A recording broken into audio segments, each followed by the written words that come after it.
प्रार्थना को सुन लिया। तेरे बेटे यीशु मसीह के सामर्थी नाम से हम इस प्रार्थना को मांगते हैं। आमीन।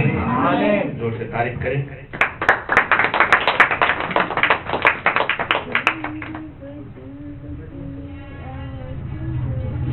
हालेलुया। महान परमेश्वर, अद्भुत युक्ति करने वाला वो हमारा जीवित परमेश्वर, आज परमेश्वर का वचन हमें आनंदित करेगा। हालेलुया। कौन कौन विश्वास करते हैं कि परमेश्वर का वचन हमें आनंदित करता है? हालेलुया। क्योंकि परमेश्वर वचनों में वादा करता है आपके लिए। हालेलुया। कौन कौन विश्वास करते हैं कि वचन में परमेश्वर हमसे वादा करता है? वादा करता है। आप किसी व्यक्ति से कैसे वादा करते हैं, या कोई व्यक्ति आपसे कैसे वादा करता है कोई चीज देने के लिए? एक पिता अपने बेटे से क्या वादा करता है? कुछ पाने के लिए, कुछ देने के लिए कुछ वादा करता है। उसी प्रकार परमेश्वर हमसे वादा करता है। हालेलुया। हालेलुया। जोर से बोलेंगे हालेलुया। किनको किनको परमेश्वर ने मुंह दिया है? हालेलुया। हालेलुया। वो परमेश्वर मुंह का, सभी बोले क्या है? सृजनहार है। जो कुछ तुम मुंह से बोलोगे परमेश्वर क्रिएट करेगा, बना देगा आपके लिए। हालेलुया। इसलिए परमेश्वर आपसे आज वादा करेगा। हालेलुया। वो उनका वादा, मनुष्य का वादा टूट जाता है। हालेलुया। मनुष्य का वादा टूट जाता है, लेकिन परमेश्वर का वादा कभी, कौन कौन विश्वास करते हैं कि परमेश्वर का वादा टूटता नहीं है? जो आपको बोल दिया वचनों में, उसका कहता है एक बिंदु भी नहीं टलेगा। हालेलुया। एक बिंदु नहीं टलेगा। इसलिए मेरे प्रियो, आज अपने मन में परमेश्वर को वचनों को भरना है। हालेलुया। जगत की बातों से नहीं, जगत का बात खत्म हो जाएगा, उसका वादा खत्म हो जाएगा, लेकिन कहता है परमेश्वर मेरी वाणी कभी नहीं टलेगा। हालेलुया। मेरा वचन कभी नहीं टलेगा, क्योंकि वचन हमें खड़ा करेगा अंतिम दिनों में। वचन अंतिम दिनों में क्या करेगा? वो हमें जिलाएगा। हालेलुया। परमेश्वर का वचन हमें जिलाएगा। हालेलुया। क्योंकि वचनों में लिखा है मुर्दे क्या हो जाएंगे? जिलाए जाएंगे। पहले तो मसीह में मुर्दे जी उठेंगे। हालेलुया। हम क्या हो जाएंगे? जी उठेंगे। और परमेश्वर हमारे जिस्म को रूहानी बना देगा। हालेलुया। ये जो जिस्म है, ये जो शरीर है, ये शरीर नहीं रहेगा। परमेश्वर एक अलग शरीर देगा, अद्भुत। हालेलुया। इसलिए परमेश्वर हमें वचनों से वादा करता है, यानी कि परमेश्वर का वचन हमारे सृष्टिकर्ता की ओर से, जो वचन एक सच्चाई का अंतिम स्रोत है। हालेलुया। इसके अलावा और कहीं सच्चाई नहीं है। हालेलुया। इसके अलावा और कहीं आशीष नहीं है। हालेलुया। हालेलुया। परमेश्वर की स्तुति हो। परमेश्वर आज आपसे वादा करता है। परमेश्वर आज आपको कुछ देने का वादा करता है। हालेलुया। कौन कौन विश्वास करते हैं कि परमेश्वर आज हमसे वादा करेगा कुछ देने के लिए? कौन कौन पाने के लिए आए, इच्छा रखते हैं पाने का? हालेलुया। हालेलुया। तारीफ करें। हालेलुया। तारीफ करें, क्योंकि परमेश्वर आपको ढूंढ रहा है, खोज रहा है। आप क्या खोजते हैं? परमेश्वर का मन, परमेश्वर की आंखें धर्मियों के ऊपर लगता है। मतलब परमेश्वर आपको ढूंढ रहा है, अलग होने नहीं देगा। परमेश्वर आपको लेकर आएगा। परमेश्वर आपको लेकर आया भी है। हालेलुया। इसलिए परमेश्वर आज आपको जीवित कलाम से आपको उठाएगा। हालेलुया। परमेश्वर वादा करता है कि वो आपको कुछ देगा। पढ़ें भजन संहिता, जबूर की किताब। पहले हम जबूर की किताब को पढ़ेंगे कि परमेश्वर हमसे क्या वादा करता है। 55 उसका 22, फिर हम आगे बढ़ेंगे। परमेश्वर ने जो यह हफ्ता हमें वचन दिया है, बहुत सामर्थी वचनों से बात किया है परमेश्वर। वो वचन परमेश्वर आपको दे रहा है। पढ़े 55 का 22 आयत को पढ़े। अपने बोझ यहोवा पर डाल दे। अपने नहीं, अपना। अपना बोझ यहोवा पर डाल दे। अपना बोझ यहोवा पर डाल दे। वह तुझे संभालेगा। वह क्या करेगा? संभालेगा। वह तुझे क्या करेगा? संभालेगा। और वह धर्मी को वह धर्मी को कभी टलने नहीं देगा। कभी टलने नहीं देगा। हालेलुया। बोलो, वो धर्मी को कभी टलने नहीं देगा। हालेलुया। वो धर्मी को कभी टलने नहीं देगा। हालेलुया। इसलिए वचन कहता है कि अपना बोझ प्रभु पर क्या करो, डाल दो। हालेलुया। क्या करो, डाल दो अपना बोझ। परमेश्वर आज आपसे वादा करता है, क्या करता है कि अपना बोझ, किसके पास बोझ है। हालेलुया। कई प्रकार का बोझ हो सकता है, बीमारी का बोझ, गरीबी का बोझ, चिंता का बोझ। हालेलुया। यानी कि ये सारे बोझ आज परमेश्वर कहता है कि मुझे दे दे। हालेलुया। इसलिए दाऊद कहता है कि अपना बोझ यहोवा पर डाल दे। कौन कौन डालने के लिए आए? लेकिन इसके वचन के पीछे एक और वचन है जो आज आपको करना है। हालेलुया। जो आज आपको करना है। यहाँ परमेश्वर का जो दास है, नबी है दाऊद, कहता है कि मैं अपना बोझ परमेश्वर पर डालता हूं। लेकिन नया नियम में यीशु कुछ और कहता है। मत्ती उसका 11 उसका 28 को पढ़े, जल्दी से निकाल कर पढ़े। मत्ती की किताब उसका 28, 29, 30, 11 का 28, 29, 30, जल्दी से निकाल कर पढ़े जिसके पास है। हे सब परिश्रम करने वाले हो, हे सब परिश्रम करने वाले और बोझ से दबे हुए लोगों, मेरे पास आओ। किसके पास आओ? मेरे पास। किसके पास आओ? परमेश्वर के पास आओ। मैं तुझे विश्राम दूंगा। मैं तुझे क्या दूंगा? विश्राम दूंगा। मेरा जुआ अपने ऊपर उठा लो। और मेरा जुआ क्या करो? अपने यहाँ यीशु कहता है कि मेरा जुआ, यानी कि मेरा बोझ पहले तुम उठाओ। हालेलुया। मेरा जुआ अपने ऊपर ले लो। आगे, और मुझसे सीखो, क्योंकि मैं नर्म और मन में दीन हूँ। मैं नर्म और मन में क्या हूँ? दीन हूँ। वो वचन को लेने से पहले, अपना बोझ डालने से पहले परमेश्वर खुद कहता है कि हे परिश्रम करने वाले, बोझ से दबे हुए लोगों, तुम मेरे पास आओ, क्योंकि मैं मन में क्या हूँ? दीन हूँ। मैं मन में हलीम हूँ। पहले तुम मन में हलीम बनो, पहले तुम मन में दीन बनो। ये वाला पहले बोझ ले लो। हालेलुया। हालेलुया। आज लोग समझते नहीं। कहता है, परमेश्वर कहता है कि हे परिश्रम करने वाले लोगों, मेरे पास आओ, मैं अपना बोझ दे देता हूं। तो यहां पर लिखा है कि पहले परमेश्वर का जुआ ले लो। कहता कि मेरा जुआ क्या है? आसान है, इसको तुम ले सकते हो और मुझसे सीख सकते हो कि मैं मन में क्या हूं? दीन हूं। पहले तो परमेश्वर आपको दीन बनाना चाहता है। पहले तो परमेश्वर आपको हलीम बनाना चाहता है। हालेलुया। 29 को फिर से पढ़े।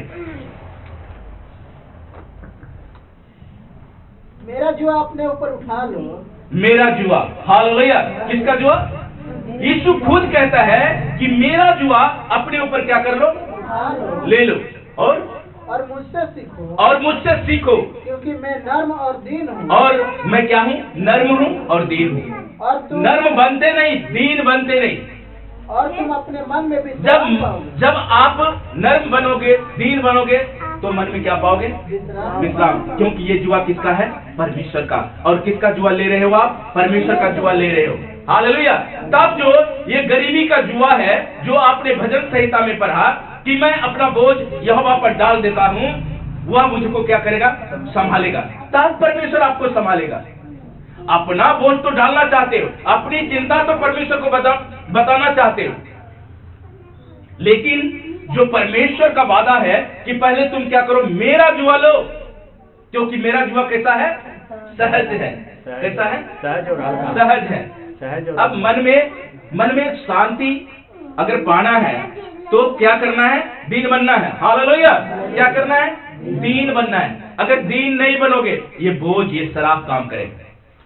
हठीले मन के रहोगे तो इजरायलियों को देख लो, परमेश्वर ने क्या किया? परमेश्वर सबसे ज्यादा प्रेम इजरायलियों से किया कि नहीं किया? बड़े अद्भुत चिन्ह चमत्कार दिखाए, परमेश्वर ने बड़े बड़े काम किया जो आज तक इजरायलियों में वो चमत्कार नहीं हुआ। स्वर्ग से मन्ना गिरा, क्या आपने देखा? लेकिन इजरायलियों के जीवन में परमेश्वर ने किया, उसने देखा। बाइबल गवाह है कि परमेश्वर ने जब उसको गुलामी के देश से वादों के देश में ले जा रहा था, तो उससे वादा किया कि मैं तुम्हारे बीच में अद्भुत काम करूंगा। हालेलुया। और उसने किया भी, स्वर्ग से मन्ना बरसाया जो अभी किसी के लिए नहीं बरसेगा। हालेलुया। इजरायलियों के लिए परमेश्वर का वादा था कि मैं तुमको छोड़ूंगा नहीं, मैं तुमको इस देश से लेकर वादों के देश में मैं पहुंचाऊंगा। हालेलुया। परमेश्वर उसके जीवन में बड़े बड़े मिरेकल किया, जो वो संभव था परमेश्वर वही किया। लाल समुद्र को क्या किया? 2 भाग कर दिया। हालेलुया। यानी कि इजरायलियों के बीच में परमेश्वर अद्भुत काम करता था और आज भी करता है, आपके जीवन में करेगा। पहले क्या करो? मन में दीन हो जाओ। दीन नहीं बनते वो लोग, दीन बना नहीं, बटेरे खाए, रोटी खाया, चट्टान से पानी पिया, फिर भी कहता है कौन है परमेश्वर? मूसा कैसा, क्या मिस्र में कब्र के लिए जगह कम पड़ गया था? देखो, जो परमेश्वर उसको रोटी खिला रहा है, सब कुछ दे रहा है, वो कहता है कि मूसा मिस्र में बहुत जगह था कब्र के लिए, तू यहां मुझे क्या करने के लिए ले आया? मारने के लिए ले आया। लहसुन प्याज ज्यादा था। ओ, आज जब आपका जीवन ठीक नहीं रहेगा, आपका भी जीवन में यही हाल, प्रभु तू मार क्यों नहीं देता? तू इतना मुझे दुख दे रहा है, तू इतना मुझे सता रहा है, मैं ये दर्द अब सह नहीं सकता। उस बच्चे को थोड़ा साइड करो, इधर पीछे कोई बाबू इधर बैठ जाओ, इधर बच्चे लोग, मैं आपको चीज़ दूंगा, लास्ट में दूंगा। पीछे बैठ, शिवा पीछे करो, वहां पे बैठो। हालेलुया। हालेलुया। परमेश्वर के वचन सुनो, डिस्टर्ब ना करो। बच्चे लोग इधर देखो, परमेश्वर चाहता है कि आप आशीष पाओ, आप वादे के देश में जाओ। परमेश्वर आपको उठाना चाहता है, परमेश्वर आपको खड़ा करना चाहता है, इसलिए कि आप मन में क्या बन जाओ? क्या बन जाओ? दीन बन जाओ। ले लो आज बोझ। कौन कौन लेने के लिए तैयार है? हालेलुया। उसका बोझ आप लेते नहीं हो, इसलिए आपका बोझ उतरता नहीं। चिंता में, बीमारी में, पहले आसान सा बोझ ले लो। कहता है मेरा जो बोझ है वो सहज है। दीन बनना कौन सा बोझ हो? कुछ लगा? मन में दीन हो गया, प्रभु मैं मन में दीन, कुछ भी मैं हताश नहीं होऊंगा, घबराऊंगा नहीं। हालेलुया। मुझसे सीखो, मुझसे सीखो। बार बार यीशु कह रहा है अपने चेलों को, मुझसे सीखो, मेरा जुआ आसान है, तुम मेरे जुआ को ले लो। हालेलुया। मेरा जुआ ले लो। जब तुम इस जुआ को ले लोगे, ये वाला जुआ हट जाएगा। इसलिए गीत भी लिखा है, अपना बोझ प्रभु पर डाल। हालेलुया। प्रभु पर डाल, वही संभालेगा। मेरे प्रियो, परमेश्वर का वचन कहता है अपना बोझ परमेश्वर पर डाल दे। जब आप बोझ डालोगे, खुद में खुद मन में दीन बन जाओगे। खुद में खुद आपके अंदर वो उदासियां चली जाएगी, वो बोझ चला जाएगा, वो गम चला जाएगा, वो फिक्र चला जाएगा। क्यों? क्योंकि परमेश्वर वादों का परमेश्वर है। परमेश्वर चाहता है कि आप इस बोझ से आजाद हो जाए। हालेलुया। क्या हो जाए? आजाद हो जाए। तब परमेश्वर कहता है कि जो मैं बोझ दूंगा, वो बोझ है क्या जानते हैं? जब मन में दीन बन जाओगे, मन में हलीम बन जाओगे, मेरा जुआ आसान है। ले लो परमेश्वर का जुआ, दीन बनो, मन फिराओ। बार बार बाइबल में 5 से 6 बार मन फिराने के बारे में लोगों ने कहा। यीशु खुद कहा, यूहन्ना खुद कहा, प्रेरितों के काम में पौलुस खुद कहा। लेकिन हम अपने बोझ को ही लिए फिरते हैं। हालेलुया। जो कि यीशु मसीह कहता है कि जो मेरे पीछे होना चाहता है वो पहले अपने आप को क्या करे? इनकार करे। अपना बोझ यहोवा पर डाल दे, वह तुझे संभालेगा, वह धर्मी को कभी टलने नहीं देगा। हालेलुया।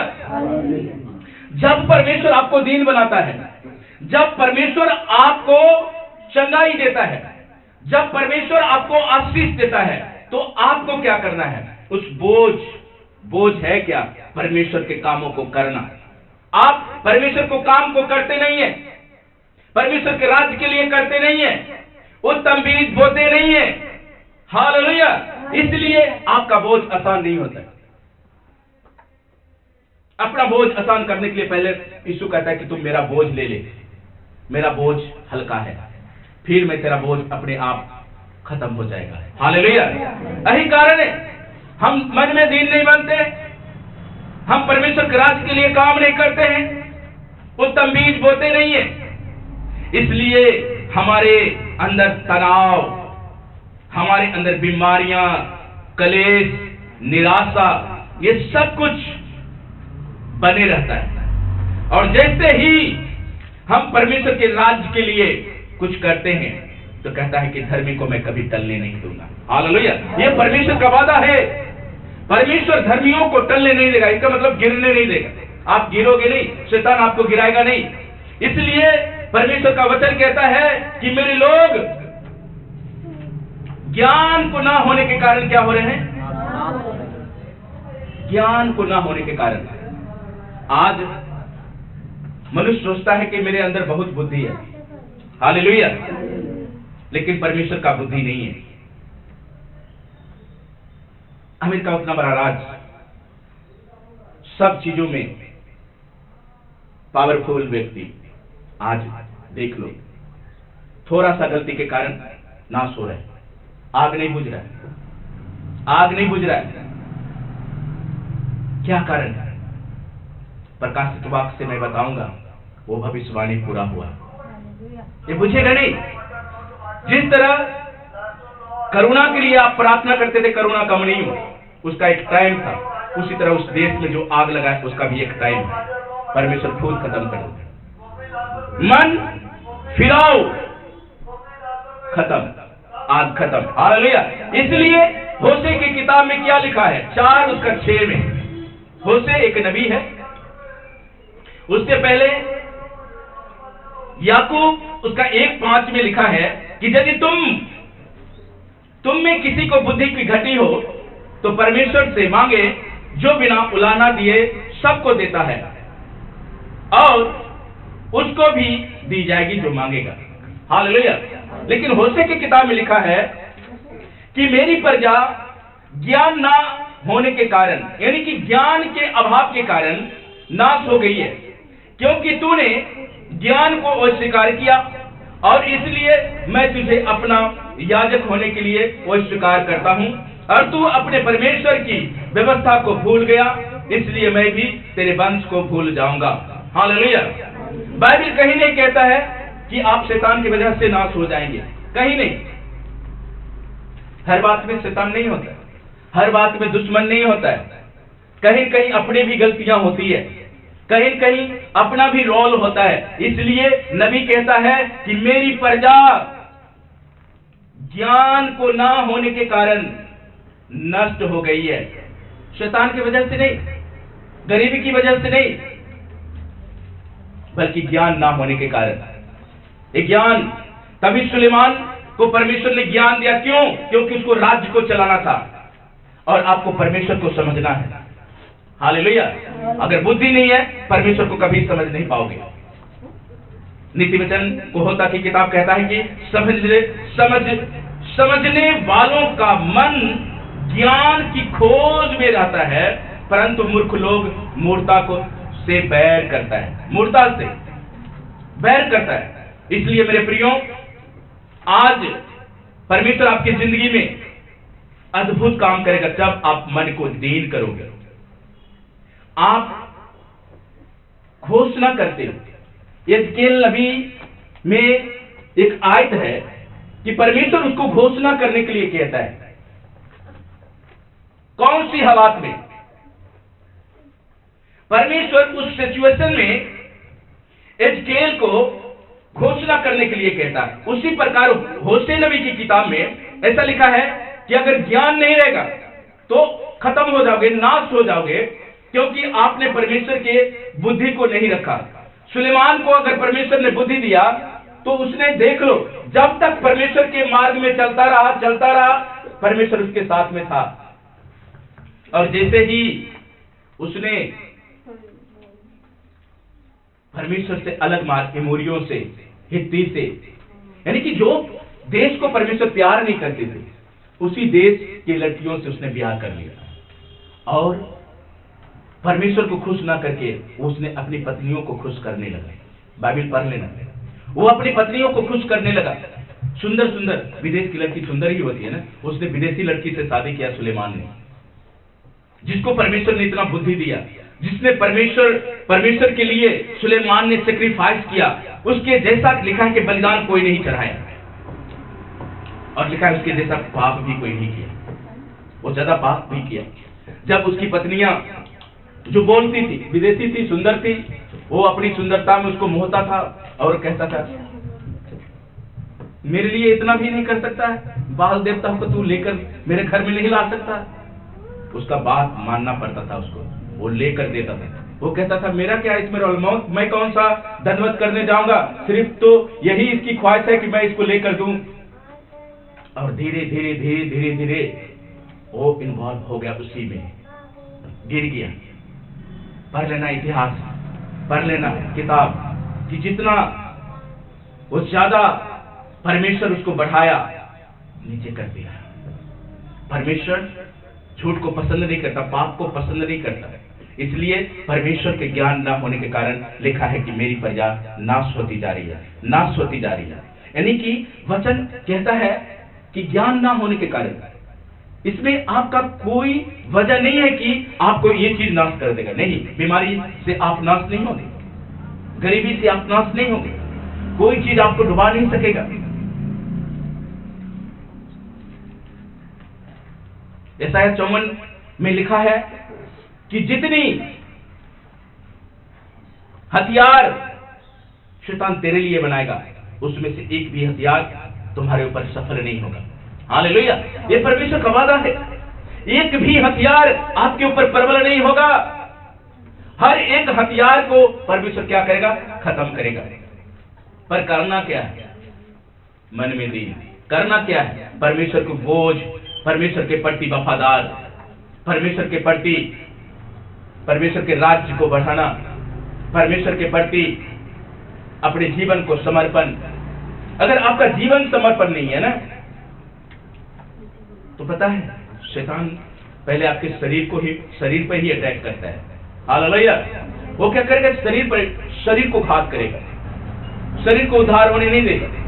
यानी शरीर उद्धार नहीं पाया, आप प्रार्थना में आगे नहीं बढ़ सकते, क्योंकि शरीर आपको दबा रहा है।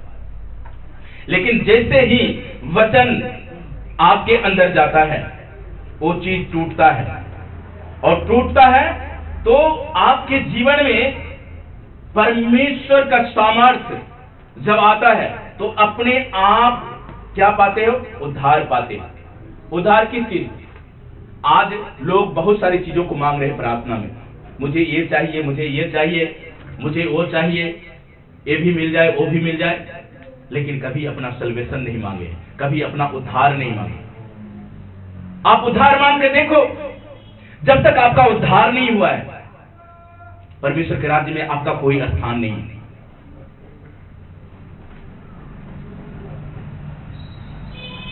जब उद्धार आएगा, जब आपका आत्मा का उद्धार होगा, शरीर का उद्धार ऐसे ही हो जाएगा। शरीर का उद्धार होगा, बीमारी जाएगी, चिंताएं जाएगा, परेशानी जाएगी, यानी सब कुछ चला जाएगा। वो एक ही वचन है कि मेरा जुआ क्या है? आसान है। फिर से पढ़े 30 को पढ़े, मत्ती 11:30। इसलिए मेरे प्रियो, अंगीकार करना है। जब आप अंगीकार करोगे, परमेश्वर खुद ब खुद आपके जीवन में चंगाई को प्रदान करेगा, उद्धार को प्रदान करेगा, आपके परिवार के उद्धार को प्रदान करेगा, वो फाइनेंस को आपके जीवन में लेकर आएगा। सिर्फ आपका एक अंगीकार। क्योंकि मेरा जुआ आसान है। मेरा जुआ आसान है, ये कौन कह रहा है? खुद यीशु मसीह अपने चेलों को कह रहा है। क्योंकि मेरा जुआ सहज और मेरा जुआ सहज है। सहज मतलब साधारण, आसान है। इसको मतलब कोई जोर नहीं लगता है, आपको जोर लगाने की जरूरत नहीं है। परमेश्वर ऐसा ऐसा चीज आपको दिया है जो आपको तकलीफ नहीं होगा। धन्यवाद करने में कौन सा पैसा लगता है? लगता है। प्रार्थना करने में कौन सा पैसा लगता है? बस मन चाहिए। मन मतलब आत्मा का उद्धार। ये प्रार्थना करने वाली चीज नहीं है, ये प्रार्थना परमेश्वर का हुक्म है। जब आप प्रार्थना करते हो, हर एक बंधन से आप आजाद होते हो। आपका मन का इसमें कोई रोल नहीं, मन का कोई रोल नहीं है। हन्ना को देखो, हन्ना को ज्यादा तकलीफ हुआ, उसकी सौतन सताई, उसके घर के लोग टॉर्चर किया। हन्ना कहां भाग कर आई? घर से भागकर चली गई, अपने पेके चले गई। कहां गई? मंदिर में आया, प्रार्थना किया। और कैसे प्रार्थना? चिल्ला चिल्ला कर, रो रो कर। क्या आप ऐसा करते हैं? जब आपकी बीमारी जाती नहीं है, जब आपके ऊपर ज्यादा चिंता होता है, कहां भाग कर आते हैं? कहां भागते हैं? परमेश्वर आपको देखता है, शैतान भी आपको देखता है, कहां भाग कर जा रहा है, किसको फोन लगा रहा है, किसके ऊपर इसका विश्वास है। हन्ना चाहती तो अपने ससुराल को छोड़कर अपने मैके चली जाती है। क्यों? क्योंकि उसको बहुत डिस्टर्ब कर रहा था, लोग उसको सता रहे थे। लेकिन उसने हार नहीं माना। उस सिचुएशन में जाकर मंदिर में क्या किया? प्रार्थना किया। और वो कैसा प्रार्थना किया? वो एली समझ नहीं पाया। एली परमेश्वर का दास बैठा हुआ और वो प्रार्थना कर रही है, उसको समझ नहीं आया। करके आ रही है, करके आ रही है। जैसे उसने कहा, वादा किया। कौन सा वादा किया? किसी को याद है? प्रार्थना में उसने वादा किया कि परमेश्वर तू मेरा बेटा देगा, तू मुझे कोख को भरेगा, वो फल तेरा होगा। ये किसका होगा? तेरा होगा।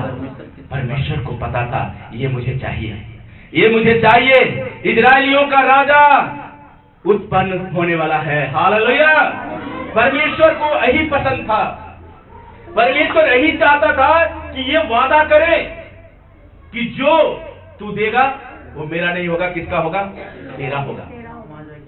कहता जा, कन्फर्म है, जा तुम। परमेश्वर प्रार्थनाओं को सुनने वाला है। परमेश्वर इमोशनल नहीं है। परमेश्वर आपकी हृदय को प्रार्थना सुनता है। इसलिए आपको प्रार्थना करना है। प्रार्थना आपकी इच्छा नहीं है। आपकी इच्छा हुआ तो किया, नहीं हुआ तो नहीं किया, मन हुआ तो आया, नहीं मन हुआ तो नहीं आया। ये नो। ये होता है यहां से बहता है। जब आपका आत्मा का उद्धार होगा, अपने आप प्रार्थना करोगे। आज कौन कौन चाहते मेरा आत्मा का उद्धार हो? आपने आत्मा के उद्धार के लिए आपने प्रार्थना नहीं किया। 2 मिनट के लिए आप अपनी आत्मा का उद्धार के लिए प्रार्थना करें। ओ रिबा शानदार अलबा शिखा रबा रबो रबो शखंदराय नमा रबा ओ रबो शखोरी रबा। पिता परमेश्वर, प्रभु यीशु मसीह के नाम से पिता परमेश्वर, इनका मन नहीं परमेश्वर, तो मेरा मन काम नहीं करेगा परमेश्वर, मेरा शरीर काम नहीं करेगा परमेश्वर, तेरा आत्मा मेरे अंदर काम करेगा, तेरा मन मेरे अंदर काम करेगा। बोलो बोलो बोलो बोलो, अपनी जुबान को खोलो, कहो परमेश्वर से, परमेश्वर तेरा मन मुझे चाहिए, मेरी इच्छा नहीं परमेश्वर, तेरी इच्छा चाहिए, तेरी इच्छा चाहिए, मेरे अंदर तेरा मन चाहिए परमेश्वर। ओह जीसस, हालेलुया हालेलुया हालेलुया प्रभु। इसलिए परमेश्वर चाहता है कि वो आपको नया मन दे। हन्ना की तरफ प्रार्थना करना सीखे, रो रो कर। एली बोलता है क्या कर रही है, लगता है सवेरे सवेरे क्या पी कर आई है, मदिरा पी कर आई है। कहता तू नशे में प्रार्थना कर रही है, नशे में कुछ बोल रही है।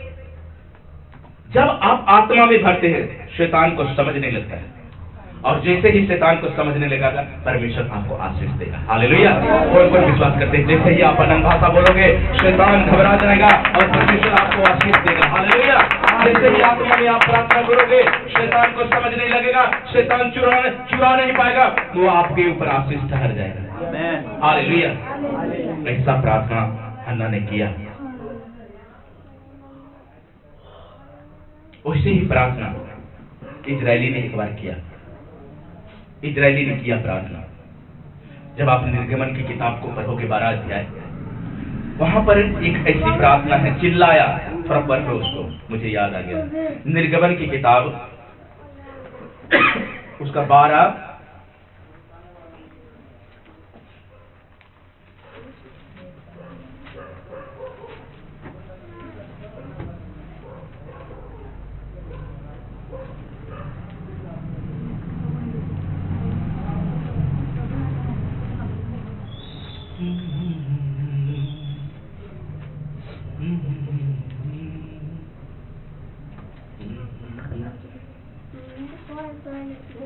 का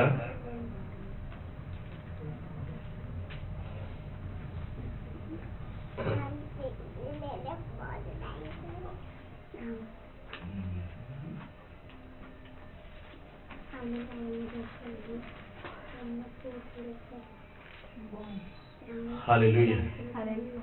सो परमेश्वर का धन्यवाद हो, परमेश्वर के नाम की स्तुति हो।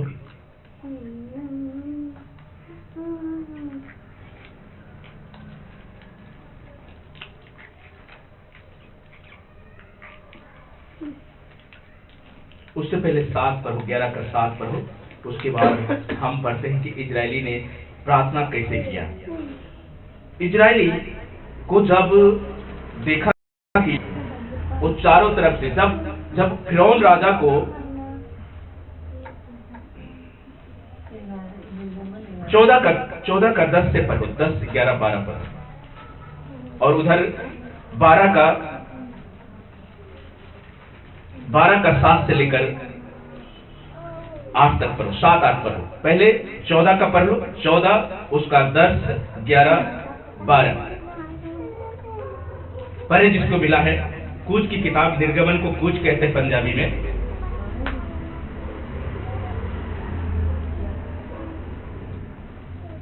जब फिरौन निकट आया तब इजरायलियों ने आंखें उठाकर क्या देखा? जब इजरायली क्या किया? आंखें उठाकर देखा कि मिस्र हमारा पीछा किए चले आ रहा है। कौन पीछा कर रहा है? दुश्मन, सेना, जो हमको इजाजत दिया था कि तुम चले जाओ, और फिर से वो फिरौन क्या किया? दुष्ट, फिर से सेना लगा दिया पीछे। और आगे, और इजरायली अत्यंत डर गए। और अत्यंत इजरायली क्या हुआ? डर गया। उस डर में देखो, हाँ, और चिल्लाकर यहोवा की दुहाई दी। क्या? कैसे? चिल्लाकर। वहां पर जितने इजरायली थे, लिखा है उसने चिल्लाकर। कैसा? चिल्लाकर। शैतान घबरा जाएगा जब आप चिल्लाते हो ना, प्रार्थना यहोवा पुकारते हो, यहोवा का नाम लेते हो ना, वो घबरा जाता है। आज शैतान को घबरा देना है, चिल्लाकर अपनी बीमारी को घबरा देना है, चिल्लाकर अपने डिप्रेशन को घबरा देना है। जब इजरायलियों ने चिल्लाकर प्रार्थना किया, तब परमेश्वर ने क्या किया? पढ़ो उसको, पढ़ो। और चिल्लाकर यहोवा की दुहाई दी, और वे मूसा से कहने लगे, क्या मिस्र में कब्र न थी? क्या मिस्र में कब्र न थी? जो तू हमको वहाँ से मरने के लिए जंगल में ले आया है। जंगल में ले आया। तूने हमसे यह क्या किया? तूने हमसे यह क्या किया? कि हमको मिस्र से निकाल लाया। क्या हमको मिस्र से निकाल लाया? क्या हम तुझसे मिस्र में यही बात न कह रहे? क्या तुमको मिस्र में यही बात नहीं कह रहा था? हमें रहने दे कि हम मिस्रियों की सेवा करें। हमारे लिए जंगल में मरने की अपेक्षा मिस्रियों की सेवा करना अच्छा था। आगे 13 को पढ़ो। मूसा ने लोगों से कहा, डरो मत। खड़े खड़े वहाँ खरे खरे क्या देखोगे? धार के काम खरे खरे क्या देखोगे? उद्धार का काम देखोगे। खरे खरे क्या देखोगे? उद्धार का काम जब देखोगे। चिल्लाओगे और प्रार्थना करोगे, उद्धार के काम को देखोगे आज। हालेलुया। अपने सल्वेशन का काम को देखोगे। परमेश्वर समुद्र में राह बनाने वाला परमेश्वर, आमीन। परिस्थितियों में वो आपके साथ रहने वाला परमेश्वर। क्या वो मूसा का ही परमेश्वर था? मूसा से भी गलती हो, मूसा मर गया और परमेश्वर ने यीशु को चुना। कहता अब तेरा समय खत्म हो गया, अब मैं अपने दास यीशु को चुनता हूं। हालेलुया। वो परमेश्वर वो जलन रखने वाला परमेश्वर है। हाँ, अब उसको पढ़ो, 11:7 को पढ़ो। यहाँ पर सुनना ध्यान से, पूछ की किताब उसका 11 उसका 7 को पढ़ो। पर इजरायलियों के विरुद्ध, देखो, इजरायलियों के विरुद्ध, यानी कि जो परमेश्वर के डरवैये हैं, जो परमेश्वर के लोग हैं, उसके विरोध में, पर इजरायलियों के विरुद्ध क्या मनुष्य क्या पशु, क्या मनुष्य क्या पशु, किसी पर कोई कुत्ता भी न भौंके। ओह, कहो मेरे ऊपर कोई कुत्ता भी नहीं भौंकेगा। जहां से जाओगे, जहां भी जाओगे, कोई दुश्मन आपके बीच में नहीं आएगा। आगे, जिससे तुम जान लोगे कि जिससे तुम जान लोगे कि मिस्री और इजरायलियों में मिस्री और इजरायलियों में मैं यहोवा अंतर करता है। तब तेरे ये सब कर्मचारी, तब ये सारे कर्मचारियां तेरे पास आज तुझे दंडवत करके, तुझसे दंडवत करके यह कहेंगे अपने सब अनुचारों समेत निकल जाओ। हालेलुया। परमेश्वर आपके सारे विरोधियों को क्या करेगा? निकाल देगा। इसलिए मेरे प्रियो, आज अपना बोझ को डालने से पहले परमेश्वर का बोझ ले लो, परमेश्वर को कामों को ले लो, सल्वेशन को ले लो। तब वो कहता है कि मेरी प्रजा अब ज्ञान के कारण नाश नहीं होगी, क्योंकि उसके अंदर परमेश्वर का ज्ञान रहेगा। जब आप उद्धार पाते हो, परमेश्वर के ज्ञान को पाते हो। हालेलुया। याकूब 1:22, इब्रानियों 11:6, जल्दी से पढ़ दो 2 आयत को।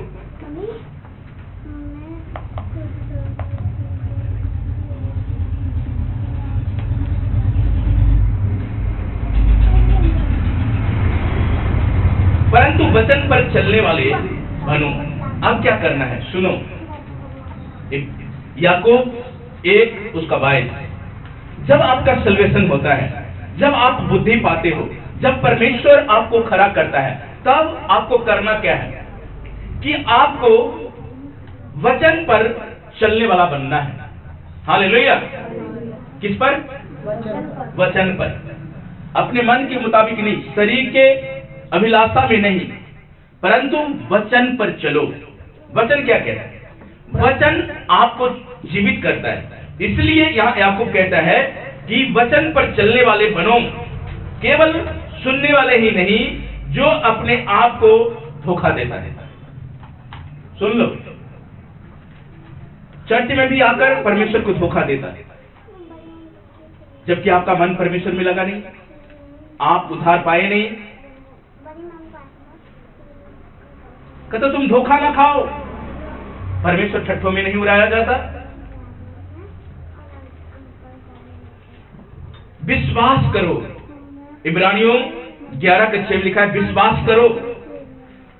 जब तुम वचन पे चलते हो तो विश्वास करो। विश्वास कि यीशु मसीह ही क्या है? प्रभु है। विश्वास कहां से किया जाता है? विश्वास कहां से किया जाता है? वचन में लिखा है, कितने बार बताया? विश्वास कहां से किया जाता है? मन से। बोलो तो, बोलने में क्या है? पता है तो बोलना है। विश्वास कहां से? अंगीकार? अंगीकार कहां से? कहां से? हाँ, ठीक बोल रहे हो। अंगीकार मुंह से और विश्वास, ये दोनों आपस में मिलता जुलता होना चाहिए। अगर आपका मुंह अंगीकार नहीं कर रहा है, सुखी हड्डियों, तुम जी उठोगे। एजकेल को परमेश्वर ने क्या दिखाया? कहता एजकेल तुम क्या देख रहे हो? कहता प्रभु मैं इस सुखी तराई में हड्डियों को देख रहा हूं। क्या देख रहा हूं? हड्डियों को देख रहा हूं। कहता क्या ये जीवित हो सकता है? कभी कभी आपके पास शैतान सवाल कर सकते हैं, तुम चंगा नहीं हो सकते, तुम्हारे लिए यह आशीष नहीं है। परमेश्वर आपसे पूछता है, हिजकिय्याह को पूछा क्या ये हड्डी जीवित हो सकता है? हिजकिय्याह ने क्या कहा? प्रभु तू जानता है। अगर वो कह देता हाँ प्रभु तू कर सकता है, कह भी सकता, लेकिन नहीं कहा प्रभु तू जानता है, तू जानता है, तू मेरी बीमारियों को, मेरी परिस्थितियों को क्या करता है? जानता है। मेरी सोच, मेरे हालातों को क्या करता है? जानता है। जब जानता है तब परमेश्वर कहता है हिजकिय्याह को क्या कर? भविष्यवाणी कर।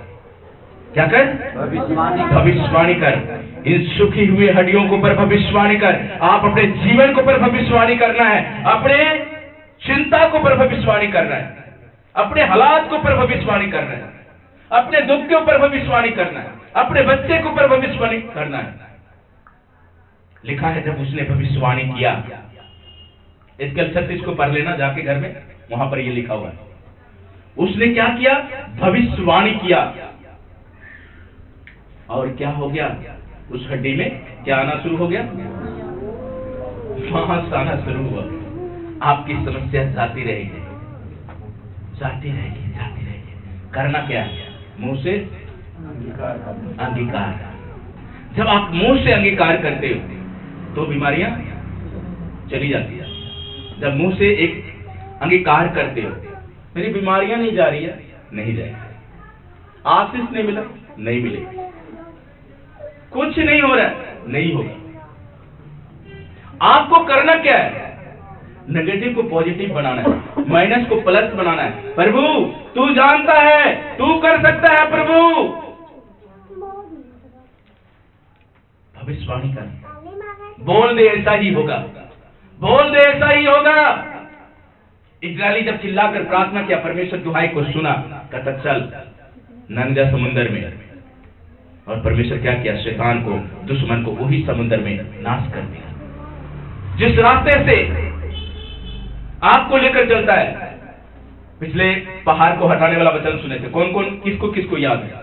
बहनों में किसको किसको याद है? हाथ उठाएं। हाँ, एक वचन बोले कोई बहन, क्या वचन सुने थे? भाई में से एक वचन बोलेंगे। परमेश्वर चाहता है कि वचन को लो, खाकर पचाओ। मरकुस 11 का 22 क्या लिखा था? विश्वास। क्या? जैसे हमारा समस्या अगर विश्वास से हम कहेंगे तो हट सकता है। नहीं नहीं, जैसे वचन में लिखा है वैसे बोलो। पढ़ना पड़ेगा, पढ़ना पड़ेगा, याद करना। बहन में से किसी को याद है वचन? बीमारी का पहाड़। नहीं नहीं, वचन से। और वचन देखो, आप लोग वचन सुनते हो पर अमल नहीं करेंगे। अभी तो अभी वचन सुनते हो, घर में जाके पढ़ते नहीं। हे पहाड़, तू जरुब्बाबेल के सामने क्या है? बोलो क्या है?